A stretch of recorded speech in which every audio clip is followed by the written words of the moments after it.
जब दुनिया में पढ़ाई का विचार केवल गुरु से केवल एक शिष्य तक सीमित था, उस वक्त भारत में एक विकसित विश्वविद्यालय मौजूद था। 5वीं सदी में ही दुनिया का पहला विश्वविद्यालय भारत में बन गया था। इसका नाम था नालंदा विश्वविद्यालय। ये उस वक्त दुनिया का इकलौता ऐसा विश्वविद्यालय था जहां 10 से ज्यादा देशों के छात्र पढ़ाई करते थे। ये पहला विश्वविद्यालय था जहां छात्रों के रहने के लिए हॉस्टल भी बनाए गए थे। लेकिन अफसोस, 12वीं शताब्दी के आखिर में हुए तुर्की हमले ने इस यूनिवर्सिटी को पूरी तरह से बर्बाद कर दिया। प्राचीन नालंदा यूनिवर्सिटी ने ही भारत को विश्व गुरु बनाया था। अब एक बार फिर भारत को विश्व गुरु बनाने के लिए प्रधानमंत्री नरेंद्र मोदी ने आज नालंदा यूनिवर्सिटी के नए कैंपस का उद्घाटन किया। नालंदा यूनिवर्सिटी के नए कैंपस के उद्घाटन में 17 देशों के राजदूत शामिल हुए थे। इस कार्यक्रम में विदेश मंत्री एस जयशंकर और बिहार के मुख्यमंत्री नीतीश कुमार भी शामिल हुए थे। प्रधानमंत्री नरेंद्र मोदी ने नए यूनिवर्सिटी कैंपस के उद्घाटन से पहले प्राचीन नालंदा यूनिवर्सिटी के गौरवशाली इतिहास की झलक भी देखी। इस दौरान उन्हें नालंदा विश्वविद्यालय के इतिहास, शिक्षा को लेकर प्राचीन भारत का नजरिया और शिक्षा व्यवस्था को लेकर भारत की समृद्ध सोच के बारे में भी बताया गया। नालंदा एक मूल्य है, नालंदा एक मंत्र है, गौरव है, गाथा है। नालंदा है उद्घोष इस सत्य का कि आग की लपटों में पुस्तकें भले जल जाएं, लेकिन आग की लपटें ज्ञान को नहीं मिटा सकती।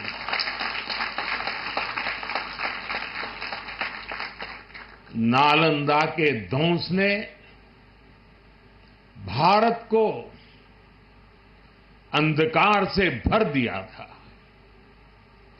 अब इसकी पुनर्स्थापना भारत के स्वर्णिम युग की शुरुआत करने जा रहा है।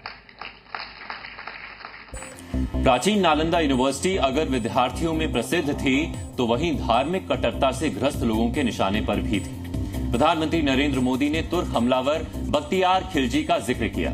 बख्तियार खिलजी दिल्ली सल्तनत के पहले तुर्क सुल्तान कुतुबुद्दीन ऐबक का सेनापति था। 12वीं शताब्दी के आखिर में बख्तियार खिलजी ने ही नालंदा यूनिवर्सिटी को तहस नहस कर दिया था।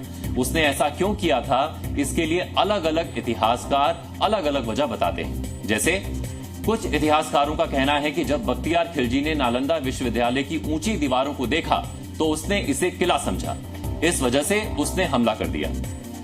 कुछ इतिहासकारों का यह भी कहना है कि नालंदा विश्वविद्यालय में बौद्ध और हिंदू धर्म से जुड़ी शिक्षाएं दी जाती थी, इसीलिए बख्तियार खिलजी ने इसे इस्लाम के लिए चुनौती माना था। फारसी इतिहासकार मिनहाजुद्दीन सिराज ने अपनी किताब तबाकत-ए-नासिरी में लिखा है कि बख्तियार खिलजी बौद्ध और हिंदू धर्म का प्रचार प्रसार नहीं चाहता था, इसीलिए उसने विश्वविद्यालय पर हमला कर दिया।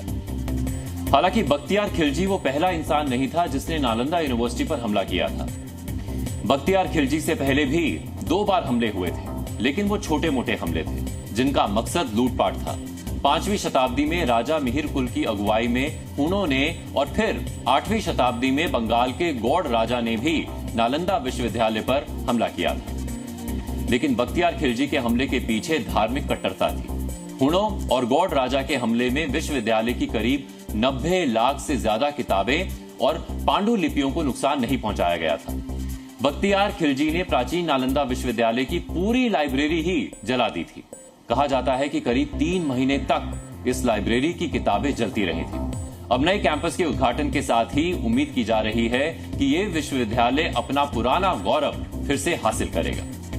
नालंदा यूनिवर्सिटी पूरी तरह से कार्यरत हो गया है। अब कितना बढ़िया बन गया, पहले से जो बन रहा था अब कितना अच्छा बन गया, कितना सुंदर बन गया। वर्तमान में यहाँ 17 देशों के 400 छात्र छात्राएं पढ़ाई कर रहे हैं। ये भी कितनी खुशी की बात है। लोकसभा चुनाव जब खत्म हुए तो मध्य प्रदेश में सबसे पहले धार्मिक स्थलों से लाउडस्पीकर हटाए गए।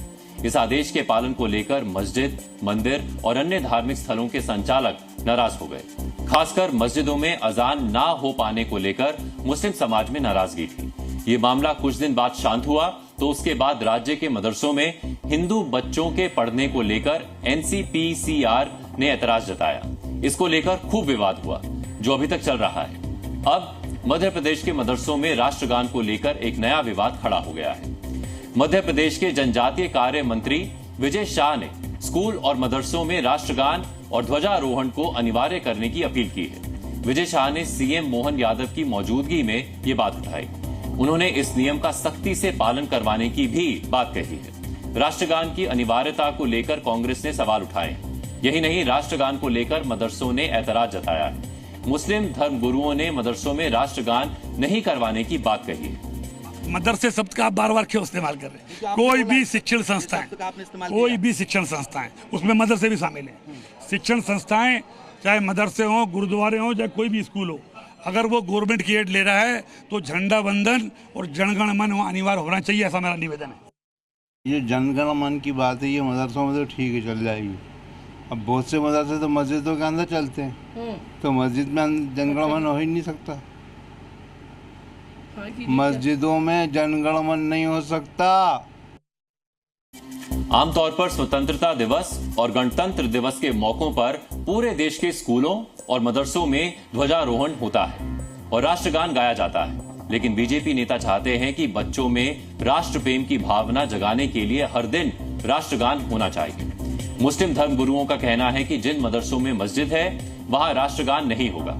राष्ट्र प्रेम के प्रतीक राष्ट्रगान से इंकार करना विवाद का विषय बन गया है।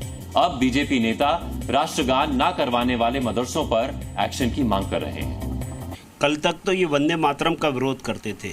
मुझे समझ नहीं आता कि हम जिस राष्ट्र में रहते हैं उस राष्ट्र के गान में क्या दिक्कत है, और उसके गान अगर नहीं है तो आप राष्ट्रभक्त नहीं है। आप अगर राष्ट्रगान का विरोध करते हैं, जनगण मन नहीं आता, जनगण मन नहीं गा सकते, तो फिर कैसी शिक्षा देते हैं आप? क्या शिक्षा देना चाहते हैं? कौन सी शिक्षा होती होगी? उन्हें राज्य में ऐसा वातावरण बनाना चाहिए था कि राष्ट्रगीत, राष्ट्रगान, राष्ट्रीय झंडे स्वस्फूर्त होकर उत्सव के वातावरण में लोग गाएं और झंडे फहराएं। वर्ष 2017 में जब विजय शाह राज्य के शिक्षा मंत्री थे, तब उन्होंने राष्ट्रगान को लेकर आदेश जारी किया था। हालांकि इसकी अनिवार्यता नहीं थी, लेकिन अब वो इसे अनिवार्य बनाना चाहते हैं। यूपी में वर्ष 2022 से ही मदरसों में राष्ट्रगान करवाना अनिवार्य है। यही नहीं, पिछले हफ्ते जम्मू कश्मीर के भी सभी स्कूलों और मदरसों में राष्ट्रगान अनिवार्य किया गया है। अब मध्य प्रदेश में भी इसकी मांग उठी है।